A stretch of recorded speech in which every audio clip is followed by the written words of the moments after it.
વલસાડ નગરપાલિકાની સામાન્ય સભા શરૂ થતા ઉગ્ર બની વોર્ડ નંબર 4ના મહિલા સભ્ય દ્વારા ઉગ્ર વિરોધ સાથે રજૂઆત કરવામાં આવી।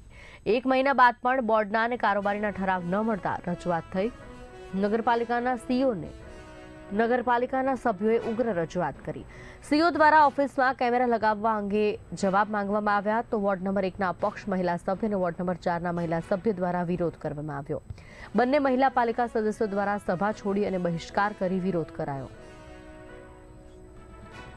31 તારીખની બોર્ડ થઈ ગઈ। બોર્ડની મિનિટ અમને 7 દિવસમાં બોર્ડના પાક્કા ઠરાવો અમને 7 દિવસમાં આપવાના હોય છે। એ નગરપાલિકા અધિનિયમ નિયમ પ્રમાણે છે। એ બેન કહે છે કે એવો કોઈ નિયમ નથી। એ બેન ખોટું બોલે છે। નગરપાલિકા અધિનિયમ મુજબ 7 દિવસની અંદર બોર્ડના પાક્કા ઠરાવો આપવાના હોય છે। એ બેને અમને પાક્કા ઠરાવો આપ્યા નથી। અમને 6/9/2025ના રોજ પાક્કા ઠરાવો આપવામાં આવ્યા। એના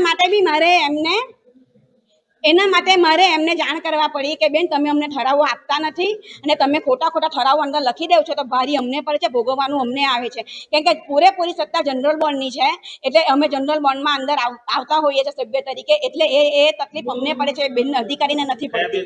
ચીફ ઓફિસરથી કોમલબેન કનૈયા એમના દ્વારા એના પછી મને 6/9/2025ના રોજ પાક્કા ઠરાવોની નકલ આપવામાં આવી અને 24 તારીખે હું જ્યારે વહીવટ શાખામાં ગઈ ત્યારે કાર્તિકભાઈ દેસાઈ તેમણે કારોબારીના ઠરાવો ત્યારે લખતા હતા।